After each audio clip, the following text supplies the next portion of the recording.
Let's call the meeting to order. We've got to have members that are going to be coming and going because it's quite a busy day at the Capitol. Rules Committee starts at 11, and I'm glad I at least have 3 members here. We'll have 4 or 5 others come and go. But what we're trying to accomplish today is talk about the looming doctor crisis or shortage that we're going to be faced with in this great state. And I've got a number of groups here that are going to address this issue. And if you would, the ones that we're going to have here is Georgia Board for Physician Workforce, Mr. Ben Robertson, the Executive Director, if you could come on up. And while he's moving to the microphone, try to tell you where we're going to move with this going forward. Next after him is the Board of Regents relating to the Athens project in the Navy School. This is a partnership proposal by the Medical College of Georgia and the University of Georgia. And those that will participate in this are Chancellor Errol Davis, Dr. Daniel Ron with the President of Medical College of Georgia, Dr. Michael Adams, President of University of Georgia. And after that, we're going to hear from Dr. Bill Underwood, the President of Mercer University, and Dr. John Maupin, who's the President of Morehouse School of Medicine. And these are all relating to the medical situation that we need to address in this 08 budget year. And the purpose for this is to look at the funding requests from these institutions for the 08 budget. So, Mr. Robertson, if you would we're trying to move pretty quickly on this, and that goes for the rest. If you could hold your comment to say 5 to 7 minutes, and this will be recorded on the internet. So if you need to look at this later, and we'll probably get it streamed out through the Georgia Public Broadcasting across the state. So, and thank the members for being here as well. Mr. Ben Robertson, Georgia Board for Physician Workforce, and you should have a folder. Members, if not, it's a red folder. Is that correct? Everybody have one? Thank you, Mr. Robertson. Thank you for the opportunity. I'm going to be very brief. The folders you have provide much more detail. Is that better? Okay. That's now very loud. So I'll be very brief. The information you have should provide greater information. Why are we suddenly faced with this crisis? In fact, I think it's heading that way if we don't address it quickly. The population is growing. We've already seen since 1990 over 2, if not a 3 million population growth. Since then, that's a 50% increase in the state's population in less than 20 years. The census indicates it will double probably by 2030. So and Georgia is one of the fastest growing states in the country, so we're getting walloped on that one. Not only is the population growing, it's aging. There is a strong correlation between demand for health care services and the age of the individual, and as a greater proportion of our population becomes elderly or mature, perhaps a better word, they will be expected to demand a greater level of health care that exceeds the level of health care demand you'd see just from population growth. I think the highlights with the physician workforce right now and its ability to address that are these. That we are currently 37th in the rate of our population, the per capita rate of our physicians to population. That's well below. We're the 9th largest state in the nation. We have a 37th largest, or proportionally 37th largest workforce. We've historically ranked that level. And this doesn't even begin to factor for changes in our physician workforce that will further limit impact of physicians as it grows, as the demand on it grows. Particularly, physician population is aging. We do have some concerns with retirement in the near future, and also changing work ethics. X and Y generation, we don't expect them to work 80-hour weeks necessarily. The increasing role of women, very similar issue there. They have different pressures on their lives, and they tend to work less in a full career than do men. And as those two populations grow in the overall population of physicians, we do expect a potential decline in productivity in physicians. There's also some challenges with specialty. We maintain a constant concern on generalists versus specialists. We also have long-term distribution problems. Didn't want to focus on that too much. Again, the book you have, this one, accents a lot of these issues in much greater detail, and I encourage everybody here to read that. The ultimate solution here is the medical education system. Georgia needs to have what it needs to produce the doctors it's going to need in the future. Georgia currently ranks 35th in the number of medical students per capita and 35th in the number of residents per capita. Again, way down bottom of the list. We have very good systems to begin with. We have the 11th highest retention rate in our medical schools and the 14th highest retention rate in our residency programs. So they're serving us very well. They're just not large enough. The concerns we see specifically undergraduate, we have only one public school. We rely very heavily on the privates, which there are some advantages to that. We have not grown in a long time. We've recently seen a 5th medical school open. But again, the population growth is going to be so large, it's going to wipe away any impact, positive, that the new medical school is going to add. Clinical rotation is another issue we need to be very concerned about. Medical school is divided, or training a physician is divided into 3 parts. The first 2 years are didactic. You go into a classroom, you study books, you learn the science of medicine. The second 2 years, your 3rd and 4th year of medical school, are clinical. You are going to hospitals and clinics, beginning to see the practice of medicine, and then you go to residency for 3 to 7 years after that. Clinical rotations are critically important because when we anticipate a potential bottleneck in the future with those. There has not been any new residency hospitals stepping into the fore, while we've seen some rather substantial interest in medical schools. Our concern there is you begin, one, putting bottlenecks with medical education. We saw a similar concern in nursing. In fact, we're still struggling with that in the state. Also, it begins to build a pipeline out of the state. If you have certain schools building clinical rotations in Tennessee, South Carolina, and whatnot. The last issue is the residency programs. Georgia has, again, a very high-quality series of residency programs. We're 14th best in retention. It provides the whole array of programs, but we have not seen any increase in residency hospitals, unlike we've seen in medical schools. And again, that's where residency is very important because that's where the bang for your buck comes. The single largest influence on future practice location of graduating physicians is the location of the residency. So while we're building medical schools, which we think is appropriate given the data we're seeing, we are not seeing similar growth in the residency side. And what can happen is you have all this increased number of graduates from medical schools who are now going out of state to do the residencies. And we're going to, a good chance you're going to lose them when they do that. So we need to be factoring, along with the medical schools, particularly with clinical education and your residency education. There's also a lot of funding issues, which are highlighted a little bit in some of this data. Medicaid currently matches all the GME, the graduate medical education funding we provide. That may not be the case in the future. Want to be brief. Again, the Georgia Board understands what's going on. We see value in what's being brought to the table with the medical schools. However, we do need to stress the issue of the clinical and the graduate medical education, the residency programs. If there are any questions, I'm happy to take them. Questions from the members? Thank you for them. 3 other members that came in. Very important issue. If you could stay up for just a second, please. What we're accomplishing today, or trying to accomplish, is to deal with the doctor shortage in Georgia, the looming crisis, perhaps. And just wanted to, for the members that came in a little bit late, you've got the itinerary here today. We're going to try to move through it quickly because we have Rules Committee, and I'm going to probably miss it, Mr. Chairman, but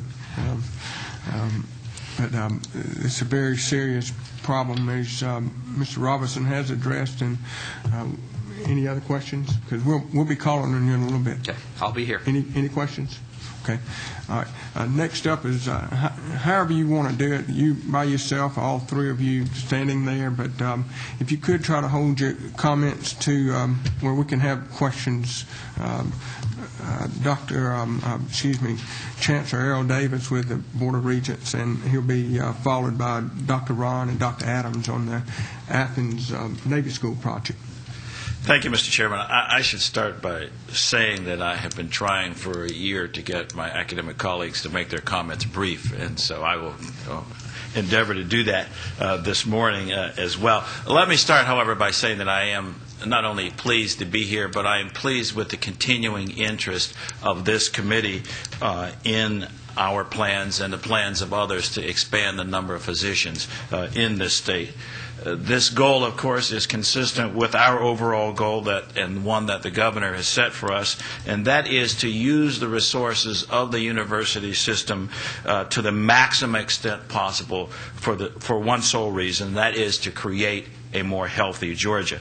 My background as a system engineer allows me to be a little bit redundant with Mr. Robinson's comments, because I think it's important that we do continue to reinforce some of the data that he shared with you, because if you take nothing else away from the data, I believe it should be this one point, and that is the statistics in the state are overwhelming. They indicate that we are in dire need of more physicians in this state. As he noted, we are 9th in the country in terms of population, and that continues to grow, and yet only 37th in the country in the supply of physicians per capita. We are the 6th fastest growing state in the country. Now, a growing population, particularly containing aging baby boomers, and I identify with that remark, means that we're going to need more doctors, and that means we're only going to have an even more acute shortage in the future if we do not act now. And that will also be a key takeaway point, and that is we need to get moving on this issue. We already have a high chronic disease burden in this state. We rank 43rd in the nation. We rank 35th, as was noted before, in the number of medical students per 100,000. Our medical schools in this state together graduated about 374 physicians in 2005. If you go back 10 years, from 2005 to 1995, that number was 364. So we're graduating 10 more, a less than 3% increase, during a time when Georgia's population increase was twice that of the national average. So we have not expanded our capacity in this state in the last 10 years significantly. We're already experiencing physician shortages in some specialties, and particularly in our rural communities. The Association of American Medical Colleges has called for an increased medical school enrollment to meet the looming shortfall in this country. You've heard that before. They've recommended a 30% increase over 2002 levels by 2015. If students are enrolled this fall in 2007, it takes them at least 7 years before they will begin practicing medicine. We simply cannot afford to wait. We need to address this situation now. Now, I'm going to ask Dr. Ron and Dr. Adams to join me here to very quickly smother you with even more statistics, then I'll come back and wrap it up very quickly. Mm-hmm. Thank you very much, Chancellor, Mr. Chairman, committee members. I appreciate the opportunity to come and speak with you this morning, and I especially appreciate the opportunity to follow the Chancellor, so I get not only to make my own comments, but correct his errors, of which, of course, there were none. My issue is why the Medical College of Georgia? Why should this be done under the auspices of the Medical College of Georgia? Well, MCG is the 13th oldest medical school in the country, and over the course of its 180-year history has produced 11,000 physician graduates, beginning with a class of 4 in 1828 to the most recent class that entered last fall of 190 students. MCG has served as the state's flagship institution for the education of physicians over now nearly 2 centuries. The MCG's medical school enrollment is the largest in this state, and it is at the present time the 19th largest of the nation's 126 medical schools. It's home to 45% of the total medical students being educated in Georgia. Those students perform better than the national average with regard to their MCAT scores and GPAs, and 99.5% of the current students enrolled at MCG are Georgia residents. Our most recent retention rate is 98.9%. We perform very well in attracting Georgia's best and brightest and in retaining them to become physicians for the state. More than 51% of our medical graduates have remained in the state, and at the present time they live or practice in 153 of Georgia's 159 counties. That 51% exceeds the national average by about 12%. Excluding Morehouse College, a predominantly black medical college, MCG enrolls more total minority medical students than any of the other medical schools in Georgia, and they comprise approximately 30% of the current student body. Our tuition and fees make us the 16th most affordable in the nation. That's of 126 schools. We are the 16th most affordable. Tuition and fees combined total $14,000 per year, which is less than half and in many cases a third of private tuition and fees. Therefore, it's an excellent investment for the state, from the doctors we produce, the research that we conduct, and the patient care that we provide through the MCG health system. We have proposed a multi-pronged strategy to expand in line with the Association of American Medical Colleges' recommended increase of 30%. Our strategy would result in a 33% increase in enrollment by 2013.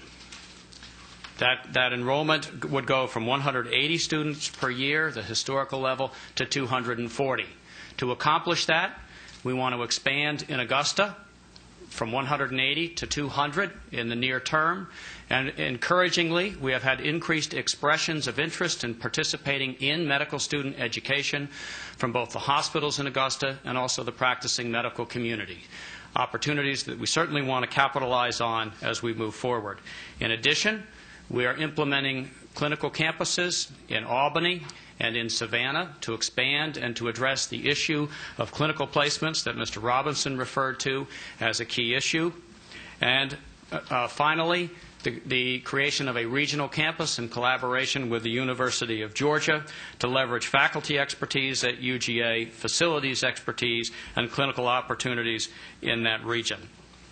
If we pursue all of these strategies, we believe that we will be able to hit a target of 240 medical students per year in the time frame that we have outlined. And now I'd like to turn things over to Dr. Adams. Thank you, Mr. Chairman and members of the committee, and I too thank you and commend you for keeping this very important issue before the people of Georgia. I will be very brief, given what the Chancellor and Dr. Ron have already said. As I think most of you know, Athens is home to the state's flagship, which serves about 35,000 students from virtually every nook and cranny in this state. We have the privilege of working with some of the best and the brightest, and we think this provides a very strong foundation for recruiting and training top students in a range of fields, but including medicine, and given our capacity to recruit students from the non-urban areas of the state more than perhaps any other place, it gives us top training opportunities to see physicians go back to some of those underserved areas. Our faculty, without doubt, is the top science faculty in the state. You have helped us dramatically in the area of genetics and complex carbohydrates and many other areas. And what we have done over the last several months, as the last time we testified before you, is to jointly develop with MCG, we believe, an innovative curriculum which will serve everyone. We also think this collaborative plan gives us the opportunity to leverage clinical capacity, which has already been mentioned by representatives from the state and others this morning. The major health centers in Athens, St. Thomas, Athens Regional, as well as the hospital in Gainesville and Hall County, have already expressed a major support for this plan as far as clinical capacity goes. And then, as I also mentioned the last time, even as we were into the planning, the federal government made the BRAC decision to close the Navy Supply Corps School in Athens and relocate it to Newport, Rhode Island.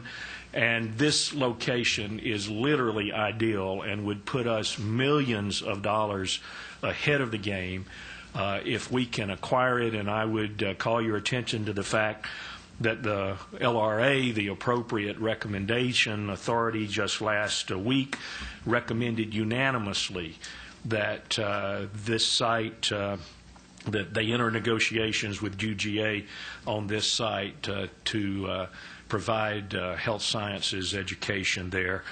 going forward. We think this creates a synergy among the state and between the institutions.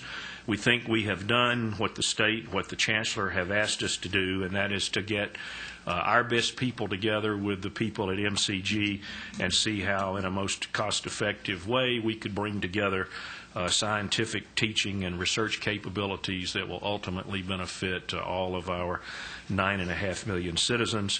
And certainly we intend to work with you as partners in this pursuit. I think I'll stop there and be very brief this morning, and perhaps there may be members of the panel who want to address questions to any of us. Thank you, Mr. Chairman.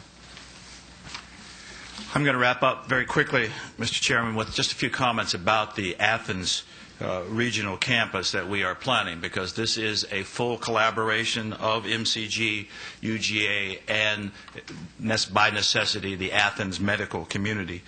This is going to be developed for 40 entering freshmen to enroll in the fall of 2009, and then in subsequent years we will add second, third, and fourth year students. So that distinguishes it from our clinical practice expansions in Albany and Albany and Savannah.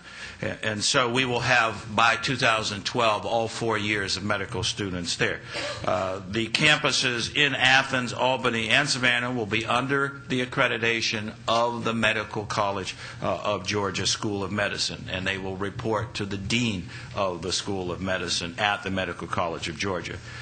This regional strategy, we believe, represents the best option to increase medical student education with the kind of time frame required. Also to allow us to access larger patient populations. We will have increased teaching capacity and educational resources, and we'll be able to acquire those in the most expeditious manner. One of the goals I set for myself when I took this job was to have this system work in an integrated manner. And I want to publicly commend Dr. Ron and Dr. Adams for doing exactly what I have asked of them. I have launched at least 10 major products to achieve system-wide results. Medical planning is but one of those 10 projects.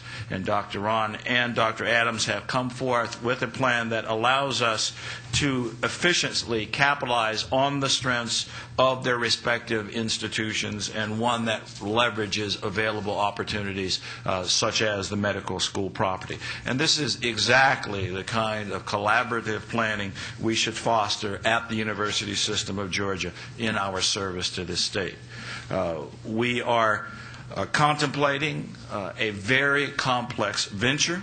It will require significant monies to plan this venture. That is why we're appreciative that the governor included $3.8 million in his budget for that effort.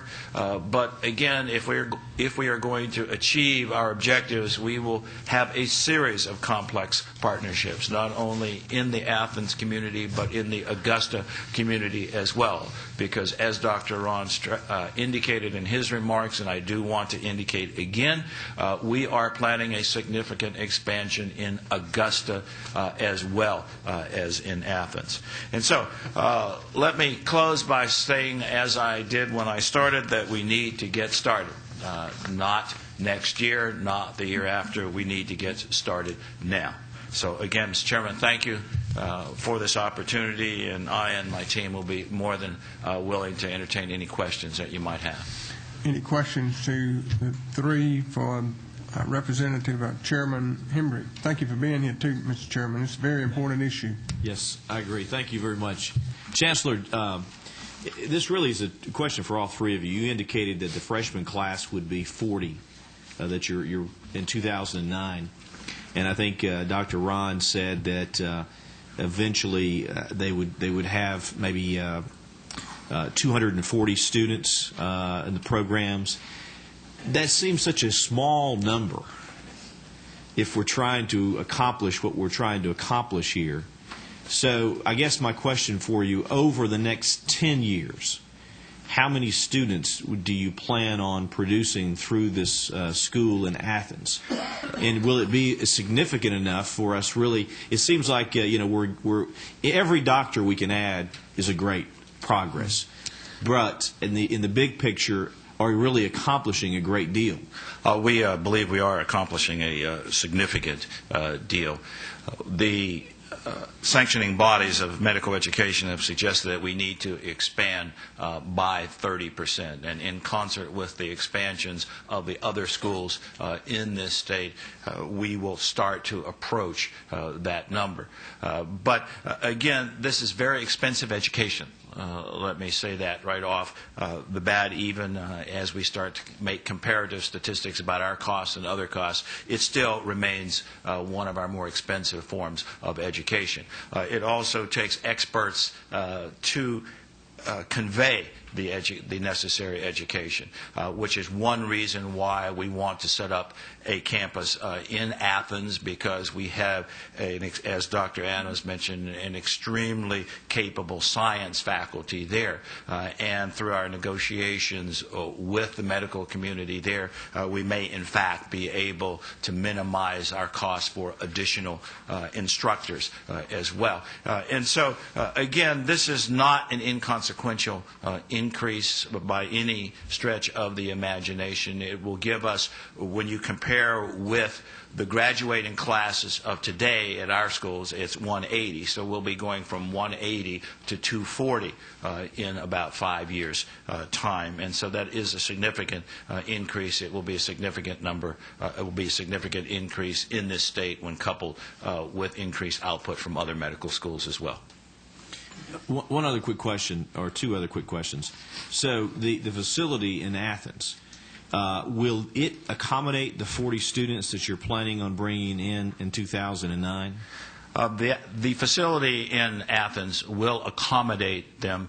Part of our planning is monies will determine if any modifications need to be made, but we're getting existing state-of-the-art classrooms if we're successful in getting the naval property. And again, those are buildings built already to government standards, and so this represents a tremendous cost savings for us if we are able to acquire state-of-the-art classrooms, and then again we can but we do need a lot more work in Athens. We need to work with the hospitals there to make sure that we have the clinical opportunities that we will need in the third and fourth year for the students that we put there.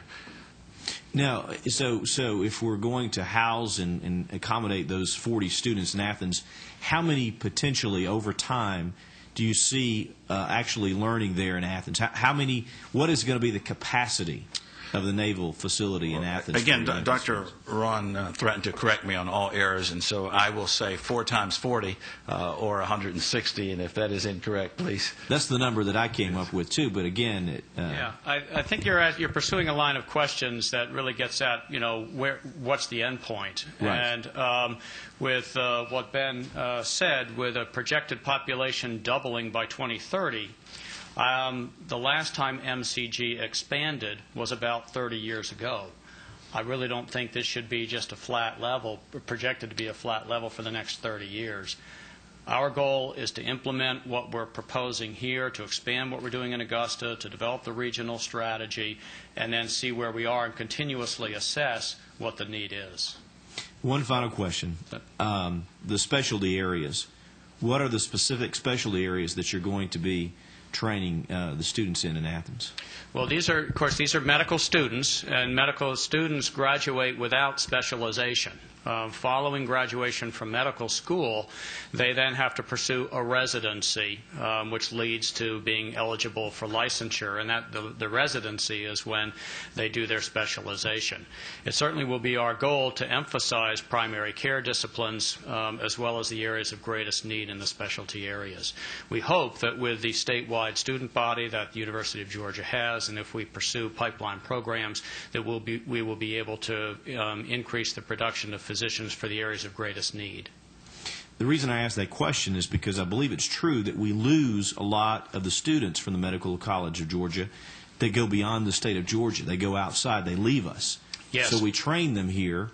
We give them a great education at a low price, and yet they leave us. So I know that you can't ultimately hold them here but we need to do something. If we're going to train them, we're going to build new facilities, and we're going to be state-of-the-art as far as our medical education. What can we do to retain these people if we say, and we're going to use the excuse, well, we're in a shortage in certain areas? Well, I mean, that's our statistics are that 51% of the MCG graduates who are licensed and practicing, according to the AMA database, are licensed and practicing in Georgia, which means 49%, are outside this state. That is better than the national average, but the tracking of ultimate location of practice generally is better with where people complete their residencies. So to address that issue, we need to expand at the graduate medical education level as well. We need a strategy to expand residency programs in this state, as well as this strategy to expand medical student education, and that really was the final area that Mr. Robinson referred to. Beyond that, there are other strategies that could be pursued. A strategy that I am pleased that you asked that question, because it provides a segue into one of my favorite subjects, and that is need-based aid. And one of the things that we can do, of course, is provide education at lower cost or with state loans, and have people have those loans be forgiven if they, in fact, stay in the state and work in the state. And those are some of the things we're looking at to, in fact, increase our overall yield.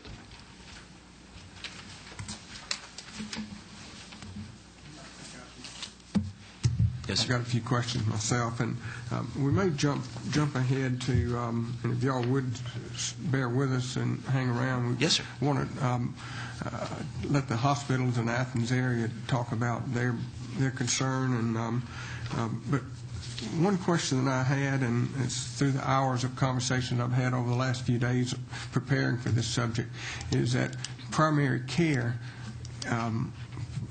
is not being met in Georgia, and specifically below the NAT line, we call it. There's not enough primary care physicians in Georgia, and if we do create a medical college satellite in Athens or other hospitals, are we going to address the primary care problem? I believe Dr. Adams, in his remarks, stressed because of the nature of the student body at UGA, and as Dr. Ron suggested, if we can set up pipeline programs to get students from those areas into the medical facility at Athens, we should have a greater probability of achieving that outcome. We also will have a greater probability if we can provide the appropriate financial incentives, if we can send the right price signals in terms of focusing in a particular specialty, or again, majoring in a particular area. And so, again, we believe we will have programs to address that. I don't know if my colleagues want to add. Well, I would just add one comment, and that is that this question really gets at the whole issue of partnership, and no one strategy is going to accomplish all goals. I really want to commend our colleagues at Mercer University School of Medicine for their track record in producing primary care physicians for this state. And I believe that their strategy for expansion is another critical element in this, and that that everyone's a stakeholder in this. And I think it's important for all of us to work together to achieve positive outcomes for the health of the total population. I would simply reiterate, Mr. Chairman, we did a study about 2 years ago, and if you take the students in this state in high school in college preparatory courses and you hold a mirror up to it, our student body reflects that almost to a person. And so you go to virtually any small town in South Georgia, and I grew up there. I know these places.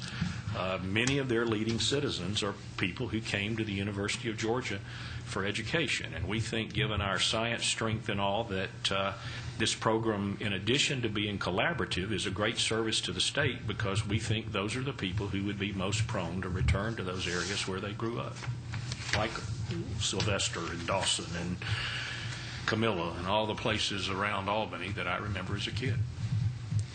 I've got a question about your budget of $3.8 million. Could you? We have a list of the incremental parts of the budget, but briefly describe where the $3.8 would be spent. And all the members should have it in their folder, but I appreciate it. That proposed budget is to support the planning process. I think you can see it includes time and effort on the part of the administrators who will be necessary in order to develop the curricular aspects, work with the practicing communities, physicians and hospitals in the community to develop the clinical rotations. We will be expecting to engage, we will be engaging the accrediting body, the Liaison Commission on Medical Education. We are going to need some consultative assistance to avail ourselves of the full spectrum of experiences of other states and other institutions that have recently expanded. We do anticipate that we'll likely need some equipment in IT capacity. So it's in a number of different buckets to support the overall planning process, which we do want to keep open at this point, because the plan's not complete. We need to finalize the plan. Any other questions? I'd like to skip forward. If y'all would remain here, I'd appreciate it, because I've got, if you don't mind, Dr. Maupin and Underwood, I'd like to move to Athens Regional Hospital. Is Gary Phelps here? Gary Phelps here at Athens Regional Hospital? No? Tom Fitz, he's the CEO of St. Mary's Hospital, and I asked him to come to address his concerns about this, and thank you for being here, Mr. Fitz.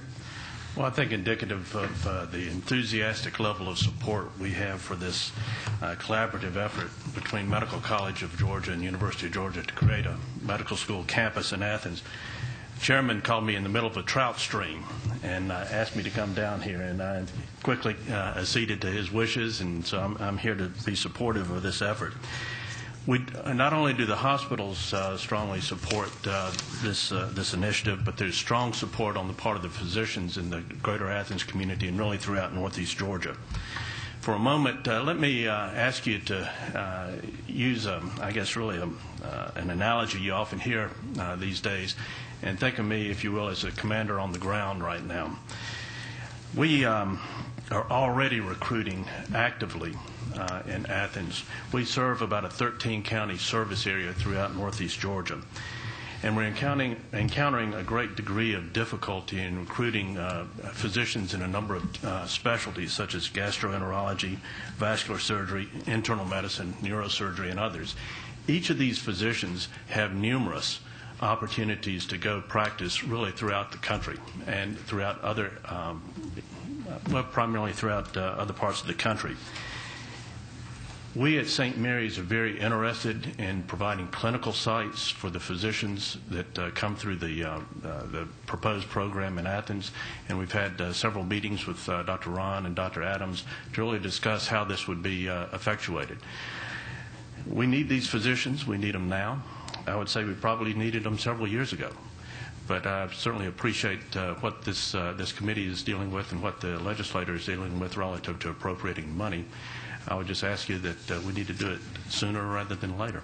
But once again, we're enthusiastic support of this. Any questions of me? Any questions? I'd like to skip to Dr. Maupin. He's got to leave.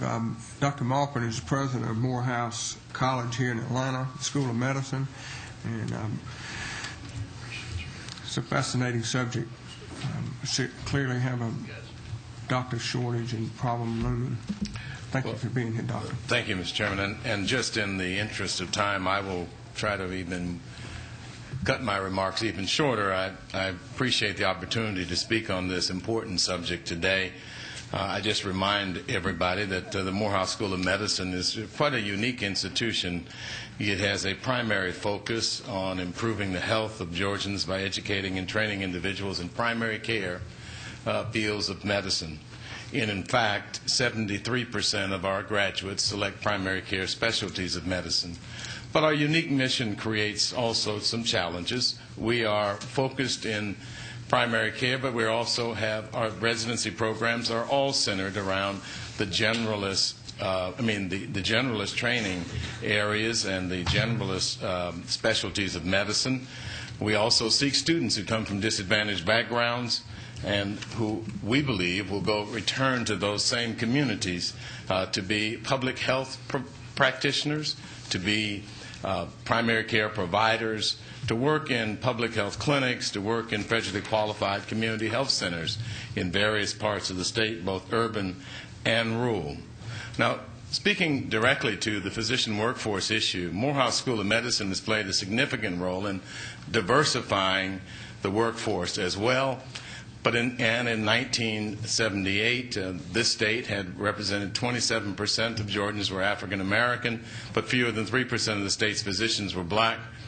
By 1994, the Georgia Board of Physician Workforce reported that African Americans in Georgia workforce more than doubled to 7.6%, and we at the Morehouse School of Medicine are proud of our contribution to the diversity of the Georgia physician workforce.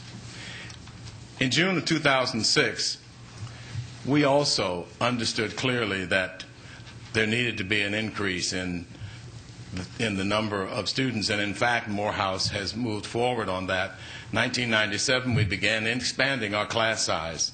Over the last 9 years, the number of first-year students has risen from 35 to 53, with the ultimate goal to 65 to 70 students over the next several years. Our admission has been highly competitive, so we know we attract a number of students. Last year, we had 3,000 applicants for our 53 slots, and my understanding this year we're approaching 4,000 applicants. So the competition is high, and the opportunity is there. Our biggest limiting factor is clinical training sites throughout this local area and afar. We also have residency programs, all, as I mentioned earlier, all of which are in the generalist focus, and our challenge there in expanding residencies is also the clinical affiliation sites. We believe that this is an opportunity for us, an opportunity to expand, to reach out into more rural areas, to partner. I'm excited about the fact that we have a number of institutions here today talking about working together, and these are great examples. We want to partner with the other hospitals and other clinical facilities throughout this state to expand our existing class size. Right now, I could go from 53 to 65 students without a lot of very minor capital improvements to our basic science training, and to expand our programs. We had, for example, we could move to 60 students immediately if we could expand our clinical training opportunities in pediatrics. To that end, we're working with Emory and the Children's Healthcare of Atlanta to integrate our training programs into theirs and to ensure that then we also have the opportunity to expand. So we welcome any opportunity to talk with many about this expansion effort. We want to be a partner. We've played a significant role in this state's efforts toward the physician manpower. If it were not for the state, Morehouse would not have been able to accomplish that. We have, like others, faced many challenges. Most of them have to do with declining reimbursements, our focus on the uninsured and underinsured, declining reimbursements and declining resources for graduate medical education programs. These are all challenges that face us. We're willing to work hard with everyone here. It is something that we have to come together on. It is something that we will need your support. Morehouse School of Medicine has before the Appropriations Committee a modest increase in its state operating grant that will allow us to begin to go down our path. It is a $1.2 million request. We hope you will consider that. That's just the beginning of all of our efforts, I believe, in trying to ensure that this state has sufficient physicians to treat the needs of all of our citizens wherever they may reside, regardless of their socioeconomic status. I appreciate this moment to share this with you and take any questions you might have. Any questions? Thank you for being here. Thank you. Thank you very much for your comments. Is Deb Bailey here with, okay, if you would come speak on behalf of the Northeast Georgia Medical Center in Gainesville relative to the Athens project.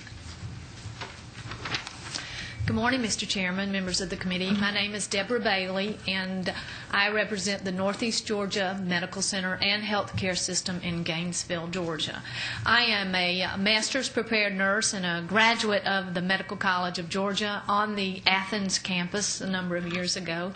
But today I just specifically wanted to tell you that our board, our CEO, and our medical staff at Northeast Georgia Medical Center and the health system has been very excited since we've heard about the opportunity that has presented itself in Athens. And I want to tell you that we are very much in support of this effort.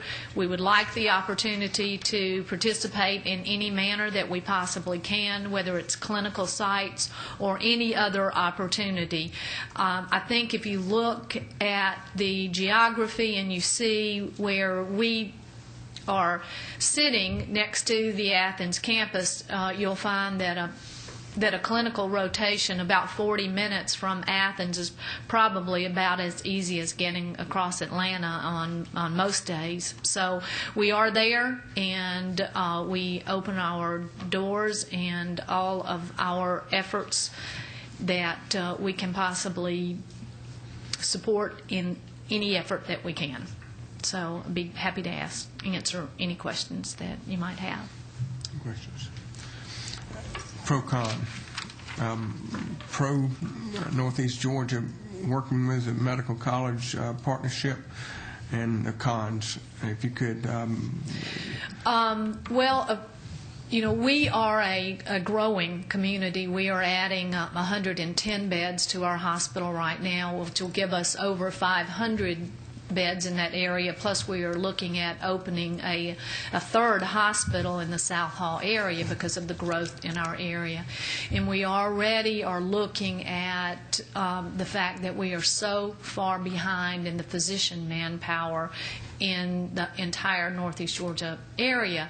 We support 18 counties, really from Gainesville all the way to Tennessee and South Carolina, and just about everything north of us. So we have a tremendous shortage already.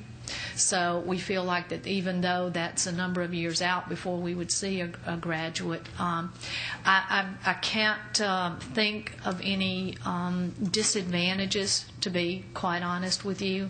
I think that our physicians will be in support of this. I think it will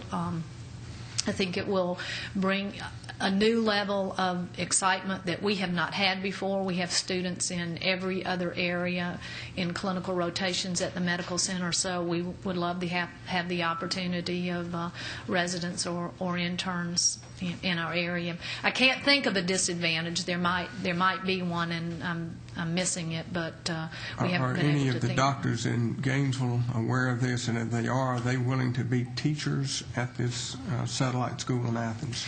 Well, we really have just started in this dialogue in the last 2 to 3 weeks. Dr. Ron was in Gainesville about 2 weeks ago, met with the Medical College of Georgia alumni, and yes, we and the medical center there, we have started talking with our physicians, and yes, we do have interest in participating. Any other questions? I've got one, and many of you have discussed this. This is from a story in some article, some Michigan State University McLaren Regional Medical Center in Flint, Michigan. And this was a comment that's highlighted. Faculty can be hired and buildings built, but for the majority of schools, the limiting factor is local clinical capacity. Students need to be trained at hospitals surrounded by working physicians and real patients. So once you're partnered with every local hospital and added all the slots you can, sending students to hospitals outside the areas need to be considered. And what you're telling the committee here is that Northeast Georgia Medical Center can deliver on clinical capacity. Yes, sir, we can. Thank you. Any other questions? Could Chancellor Davis and Dr. Ron and Dr. Adams, could you address the clinical capacity? Because this is, in my conversations the last 3 days, this has been one of the most important things that have come out in addition to the primary care shortage in Georgia, and how we address both of those. Well, there are many different sides to that. Very frequently, people think about interns and residents when one is thinking about clinical education. That's postgraduate medical education. Medical students need patient experiences. They need to learn how to do histories, how to take histories. They need to learn how to do physical examinations. In the third year of medical school, there are a set of core clerkships that typically include internal medicine, family medicine, pediatrics, obstetrics and gynecology, neurology, surgery, generally 7 core clerkships. I don't know if I named 7. And then beyond that, then in the fourth year, there typically are a number of elective experiences where students begin to sample those areas and make a decision about what they wish to do as a career. To have those clinical experiences, they need to be incorporated into a care team. That may be a hospital-based team under the supervision of attending physicians and residents, or it may be office-based, as it frequently is in pediatrics and in family medicine, directly under the supervision of a physician or a physician group. They have to work in partnership in those environments. So when one is thinking about the kind of expansion that we're talking about needing here in the United States and in Georgia in specific, we need to develop a whole variety of new clinical experiences. When I was a medical student, this was hospital-based, but the average length of stay in a hospital was 10 days or more. When the average length of stay is 4 days and patient acuity is much higher, that becomes an environment where medical student education becomes somewhat more challenging. So we need to get outside the hospital walls into more community-based settings in order to accomplish the education of the students. And this is an issue that all medical schools grapple with. We're blessed in having a variety of really excellent health systems. And I'm very pleased in Augusta that we have terrific community-based physicians and excellent medical community that we believe that are who tell us they're very anxious to work with us, that will help us expand our clinical educational capacity in Augusta. And as you hear, there are the health systems in Athens and Northeast Georgia that are anxious to work with us as well. We're already capitalizing, and Mercer University, the physicians and health systems in Savannah, and we formed a partnership in Albany as a hub for Southwest Georgia that where we also intend to pursue educational affiliations and partnerships in Thomasville and in Valdosta and in other areas throughout Southwest Georgia. This, again, is an area where everyone has a stake in the success of our educational endeavors. Regarding the Navy school property, you may not use all of the property, but is this a possibility that it could be turned into a research-type environment like the Scripps Research Center in La Jolla, California, where hundreds of millions of dollars in private sector dollars have flowed to that incredible facility? Mr. Chairman, there are really 2 segments of the 59-acre campus in Athens. There are about 30 acres of existing facilities, approximately 14 buildings, many of which are on the National Historic Register, that we would have to assume responsibility for maintaining pretty much as they are. That's a core of service opportunities. Then there's approximately only 28 acres available for expansion. I'm familiar with Scripps both in California from my time there and the state of Florida spent hundreds of millions of dollars to acquire a Scripps site there, as I suspect you know. We honestly feel that given the plans to meet the needs of the state of Georgia medically, including allied health needs that exist, just as we've heard this morning from our friend in Gainesville, that most of the research long-term would likely continue on our existing campus because there's really less land available for expansion there than many people think, and we think this site would ultimately be built out to serve the functions that we're here talking about this morning. We do think research is substantially enhanced by that whole process because it will give us access to clinical opportunities that we've not had before. Could I ask you, I'm going to ask each of you the same question. If we do nothing in Athens, well, if we do nothing in Athens, the state suffers. That's what really drove Dr. Ron and myself to start with. We did not want to get into an us and them, into any kind of argument between Athens and Augusta. We think the state needs both. We think both institutions are making substantial contributions to the betterment of the state, and we felt like, and I believe still do, that a cooperative, collaborative effort under the direction of the regents in order to serve the 9.5 million people in the state was the appropriate way to do this.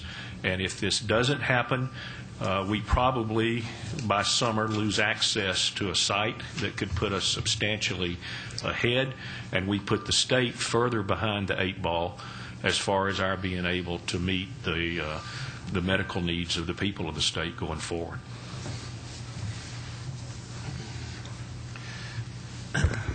I think that it's my responsibility to recommend a strategy as the president of the medical college and senior vice chancellor for health and medical programs. It's my responsibility to recommend what I believe is the most efficient, effective, highest quality strategy to meet the health professions and, in this case, physician workforce needs for the state.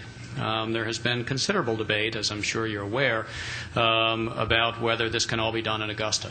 And it is certainly my commitment to the region in which we are, that is our home, that we want to maximize what we can do in Augusta. But I personally do not believe that this can all be done in a metropolitan service area of that size, because we're talking about the basic science education, the preclinical education, as well as the clinical education.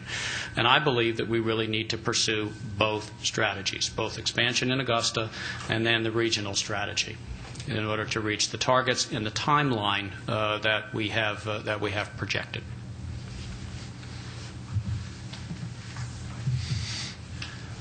There is little I can add to my colleagues' comments other than to go back and reinforce the point I made earlier about our system acting as a system and taking advantage of all the resources of this system. We have wonderful and abundant resources within our system. And so the decisions we make, we will try to make, and I will certainly, I don't have allegiances. I was unfortunate enough not to grow up here or go to school here, and so I can look at issues hopefully dispassionately without any sort of regional bias. And my sole goal is to make sure that we can turn out the maximum number of physicians, because we need physicians. All of the data shared with you today underlines that. And we are embarked upon, and we have laid out a strategy which I believe utilizes the resources, particularly in science, that we cannot duplicate inexpensively anywhere.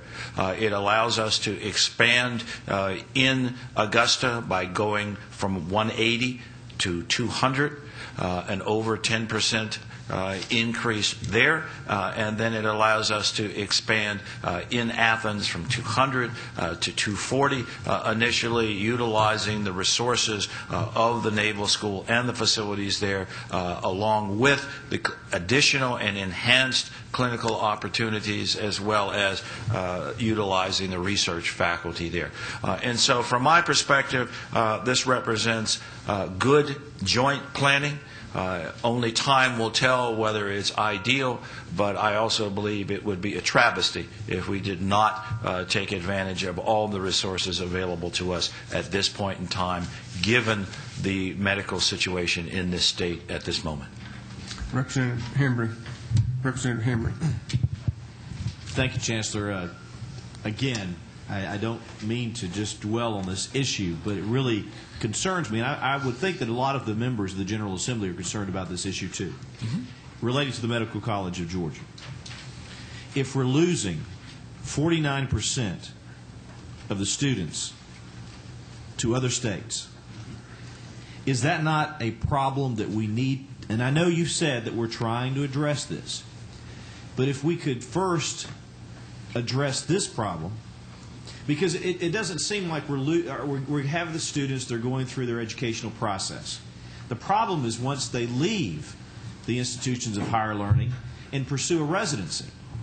That's where a major problem that the Medical College of Georgia has, with 49% of these students going outside the state of Georgia. That's the first problem.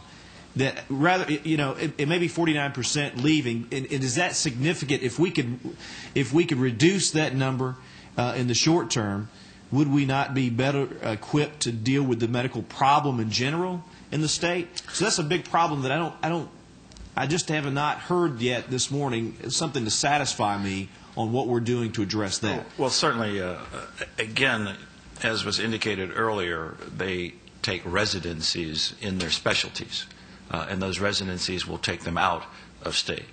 And then it was a decision whether they should come back and practice in this state.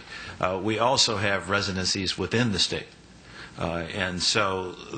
And we're not focused on, we haven't focused on, what percentage of those stay and not go back to the places where they were trained. But the point we want to make also is that we are already above average in performance of keeping our students in the state and having them return to the state. This is a national problem. And our performance already is above average. Now, as I said, there are programs that I believe that we can put in that will, of course, require some creativity as well as some additional resources in terms of financing students' education. Their education is subsidized at the moment, but they still pay a good percentage of them, and they'll graduate, I believe, with about an $80,000 to $100,000 loan burden. And so the decision on where they locate, the decision on what specialty they take will also be influenced by that. If we can address that aspect of it, we can also try and change that number. But we're already doing better than the national average. Let me ask Dr. Ron to correct things I've said or add additional. The national average is 39%. MCG's experience is 51%.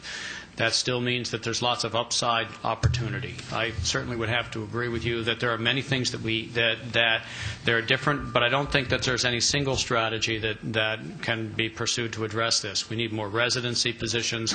There are many factors that go into where a professional decides, once they're license eligible, where they decide that they would wish to situate.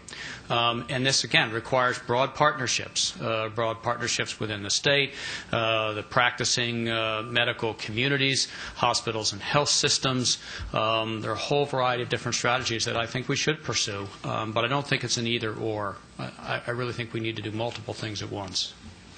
One other question that I think would disturb a lot of the colleagues in the General Assembly.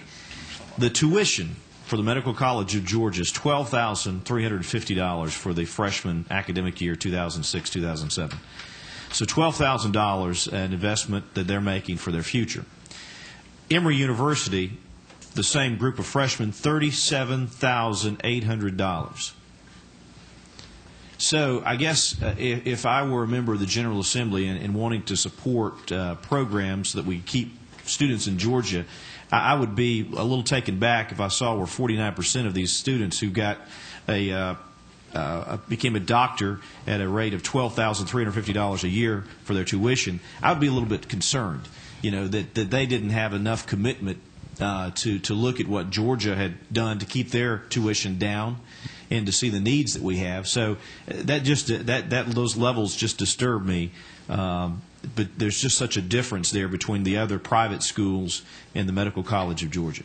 I appreciate what you're saying, but again, we remain above average. And I also want to point out some of the remarks that Dr. Adams said earlier, particularly about an Athens campus and the student population that we have there, and our ability, hopefully, to channel kids from South Georgia and communities of need and convince them during their education years of the need to go back to their communities. But we will have, I think, a very adept student population that we could pipeline into that medical facility there in Athens, and hopefully the average will go up even more. But as you noted from the statistics, it is a national problem. I appreciate your concern also about the level of tuition and students feeling that they should feel grateful. Adam Smith noted that people act in their enlightened self-interest, and they do. And so we have to provide the appropriate self-interest for them to stay here. And I think that, again, that's a problem, as Dr. Ron suggested. It is complex. It has many facets. But one of them, I think, is, again, to what degree we can hold them in contractually in terms of educational costs. I think the Chancellor's on the right track there, Mr. Hembry. I want to add two quick examples. I also think medical education is a mosaic, and it has a number of different facets attached to it. I've had to learn a lot the last 2 years as we've gotten into this. MCG has been very strong for a very long time clinically. But one of the things that does set us apart in the state is there's not the interaction between clinical practice and research that there is in most states. And I know I'm biased, but I think that's another thing that this additional site would add to the mosaic and help keep people here. I'll give you two examples that I've been with in the last 2 weeks. One is a guy named Indy Shakan, who's the #1 biomed researcher in the country of India. He has 160 biomed researchers working for him, postdoc, University of Georgia. I met with a guy last week in Boston named Hal Solomon, who's one of the department chairs at Harvard Medical School, trained at Georgia and MCG, who has research opportunities there that historically we've not brought together as much as we're now trying to do. You know that we're the site for most of the animal-borne disease in the country. We have the most advanced Bio3 facility of any flagship now in the country. And heaven forbid, if we have an outbreak of West Nile or avian flu, we're on the cutting edge of that. We need clinical opportunities to couple with that. So we're another part of that whole mosaic that we're trying now to put together. And I think what the Chancellor talks about when he talks about the whole panoply of opportunity here are examples like that. And the fuller mosaic we offer, the more likely people are to stay in Georgia. And I would also reiterate that it's a different situation from the medical college. But about 65%, as you know, of our alums stay in the state of Georgia. And in our other professional schools, in the law school and the pharmacy school, in the vet med school, the percentages are off the charts of those who are trained here who stay here. So I think this is also an opportunity to address the question that you raise. Thank you. Dr. Ron, my nephew-in-law graduated from med school 3 years ago, and he went to North Carolina for 2 or 3 years for residency, but he's back in Georgia. Do you have statistics showing a student like my nephew that left Georgia and has come back? Our alumni database includes a lot of information, and then we also get information from the AMA. But of course, not all practicing physicians are members of the AMA. So we're trying to track that information. We frequently do lose track of people, however, once they go to their residencies. But we need better data. But our best available data is that we do 12% better than the national average. But as Representative Hembry points out, there's lots of opportunity there for upside improvement, and certainly something that we should be pursuing in a multi-pronged way. Would he be part of that 51%? Yes. Okay. Thank you. I wanted to, trying to move real quickly now. I have one comment that I spent a good bit of time with Jack Drew, who's the CEO of the Athens Regional Hospital. There's anybody here from Athens Regional Hospital? Okay. He said he would send someone, but he expressed an interest in clinical capacities himself. He said that there were about 3 or 4 his staffers that would be willing to be teachers in this proposed facility. And he also said that, for the members' concern, he also said that he was ready, willing, and able to participate in this clinical capacity. so I wanted to mention that to you. If Mr. Robinson would come forward, I have another question for you, and then we'll move on to Dr. Underwood, and we'll wrap this up shortly. Yes, sir. Mr. Robinson, once again, Mr. Robinson is with the physician workforce that you saw on your brochure there, this particular one here. Could you explain some particular models that can be considered for expanding medical education capacity? Yes. In fact, I think you were looking at a document from the Association of American Medical Colleges earlier. You were referencing that kind of outlines it. There are two general categories of expansion. One, Georgia's currently doing, I think it's going to exhaust its capacity to do this. That's expanding existing class sizes in existing locations. I think Dr. Maupin already said that they're looking at Morehouse to go up to 65. Emory is looking to expand by 15%. They're finishing up their classroom renovations and rebuilding right now. MCG is doing it as well, and Mercer's already done it. So that's one way, but I think you sometimes run into limits, and we've discussed those already. The other way is satellite campuses. And there are kind of three versions of that. One is where you take your third and fourth year clinical students and expand move all of them or some of them to an external campus. And they get their clinical through coordination there in the satellite site. And the first and second year students remain and do their didactic training in their home location. Another way is the opposite, where in fact the first and second year students are moved and the clinical rotation students stay at the home campus.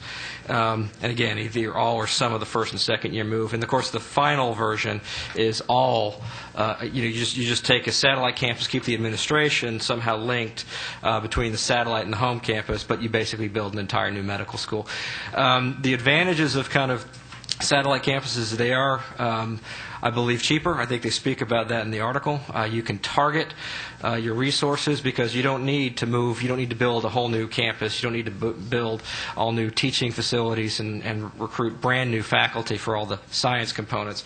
And you can target your resources. And one thing we see is potentially with this, and again, we've stated earlier, is the clinical side.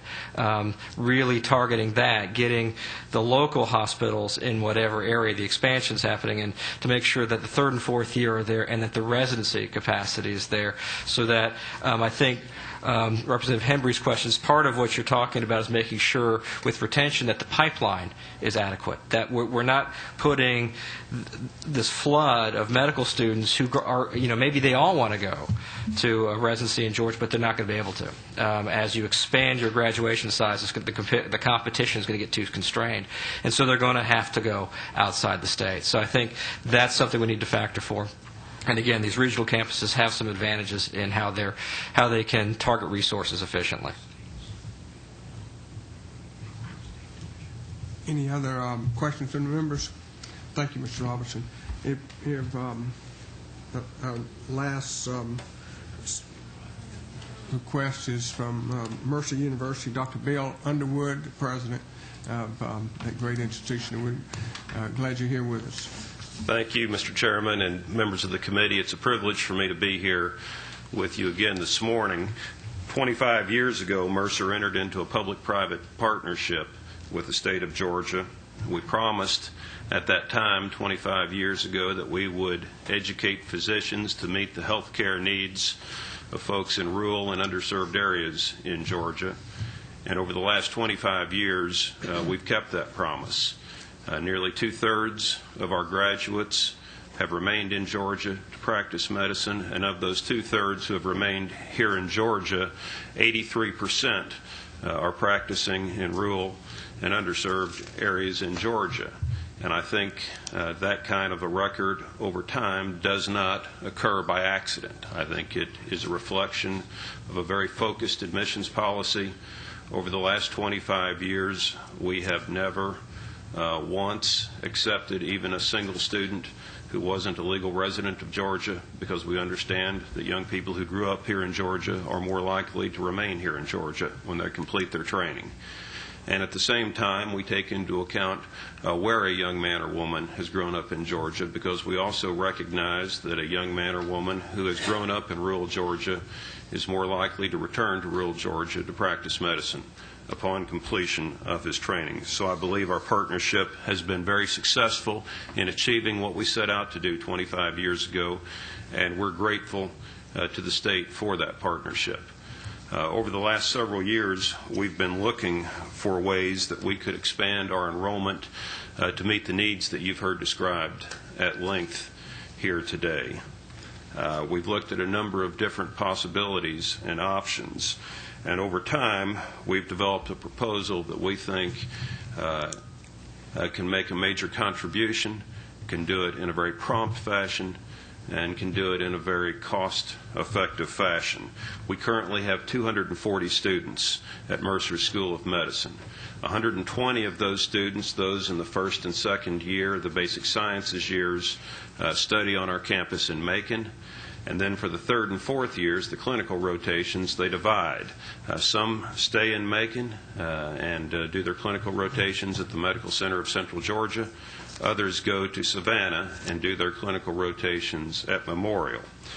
Our proposal is to add a first and second year basic sciences program to our existing third and fourth year clinical program in Savannah.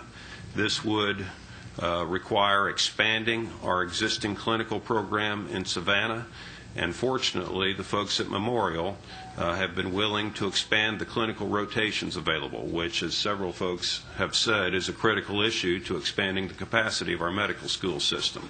So through Memorial's cooperation in expanding the number of clinical rotations available, we can, by adding that first and second year basic sciences program in Savannah, eventually double the size of our enrollment from 240 students to 480 students. Initially, we would add 30 students in the first year, 30 more in the second year, 40 in the third year, 40 in the fourth year, and then move to 60 in the fifth year. The proposal would allow us to expand in a very prompt fashion because we're not creating a new program. We're expanding an existing program. We could begin hiring faculty now. We would need to have our faculty retained and on site by January of 2008. We have tentatively scheduled a provisional review of the expanded program by the LCME for this fall. In August of this year, we would enroll our first entering class of 30 additional students for the fall of 2008. Likewise, because we are expanding a program that's already in place, we can increase the enrollment in a very cost-effective fashion. We currently receive approximately $21 million from the state of Georgia to support our existing medical education program. Our proposal is to increase the appropriation by $5.5 million a year. We would propose to hold that increase constant for 6 years, and the effect of that would be to initially increase the enrollment of the medical school by 50% and ultimately by 100% for a 25% increase in funding. We can accomplish that because we can achieve some of the economies of scale that Mr. Robinson just referred to. We don't have to replicate any of the existing administrative infrastructure. We already have a clinical infrastructure available for third and fourth year students in Savannah. We would need to expand that clinical infrastructure, and the folks at Memorial have agreed to bear much of the cost of doing so. We would eventually need a new facility in Savannah. That facility would cost at least $30 million. We would raise the funding for that facility through private fundraising. So I think that what we're proposing is an example of the kind of public-private partnership that's been very successful for the last 25 years, and I think can be a very successful way of expanding our enrollment. Let me also say that I think that the proposal that the Medical College of Georgia has made for expanding is something that's desperately needed. in the state of Georgia. When you look at the proposed expansion that they've suggested, as well as the proposed expansion at Mercer, combined, those two proposals would have the effect of increasing the number of medical school graduates in Georgia by about 20%. The first of those graduates wouldn't hit the street until the year 2015 because of the 7-year minimum pipeline once a student enrolls till they complete the process and are ready to begin practicing medicine. That 20% increase in the number of graduates that would be accomplished between these two proposals together would hardly even keep pace with conservative estimates of what the population growth will be in Georgia between now and the year 2015. I think it is important for all of us to continue examining ways that we can keep more of these talented young people here in Georgia to practice once they complete their practice. And I think to the extent that we can succeed in doing that, maybe we can make some headway in catching up in terms of physicians per capita with many of the other states in the country. Mr. Chairman, I'd be glad to entertain any questions that you or other members of the committee have. Dr. Underwood, a couple of questions. Since you're in the middle of the state, is there some tendency for students to come from the middle of the state of Georgia and not be attracted by border towns like Augusta, Columbus, and others? Could that be a contributing factor for the high rate of retention in Georgia? I think the most important contributing factor for us has been paying attention to where the young man or woman has grown up in the admissions process. And again, it's simply a recognition on our part that a young man or woman who grows up in a particular part of the state is more likely to return to that state to practice medicine than a young man or woman who has no connection with a rural part of the state. Primary care. Maybe you mentioned it and I missed it, but what percentage of your students that you graduate are addressing the primary care problem south of the net line? Well, it's a very, very high percentage of our graduates, and that's because that's our mission and that's our focus. We started off with the mission of preparing primary care physicians for rural and underserved areas in Georgia.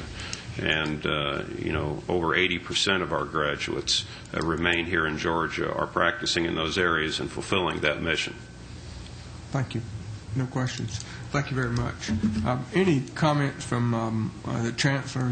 Any final comments or any sort? And Dr. Adams or Ron, you're welcome to make that. The only comment I would have is, again, I appreciate the opportunity to come before you. I hope from all of the speakers you all have gotten the sense that we do have an acute problem here in this state. It's a problem that requires a lot of foresight. It requires long-term planning horizons. As was mentioned, it will be 2015, 2017 before we start to see graduates if we start to move today. And I would urge you to consider the monies in the budget as the first step and the first commitment to increasing the medical population in this state. I think it's incumbent upon us to demonstrate that we are using your dollars and the taxpayers' dollars in the most cost-effective manner possible, and we certainly should be held accountable for that. But again, the problem is so large that we need to get moving and get moving soon. And thank you very much for the opportunity. Thank you. Thank you, Chancellor Davis. We're wrapping this up, but I wanted you to be assured that we will prepare some transcript or some summary of what occurred here today, because Chairman Harbin and Chairman Earhart wanted to be here, but if you were in the rules room right now, it's still going on, and it probably lined up from here to the outside of the Capitol. But appreciate you being here, and look forward to working with you further. Any other questions? Thank you for the members for being here and for the guests. Thank you.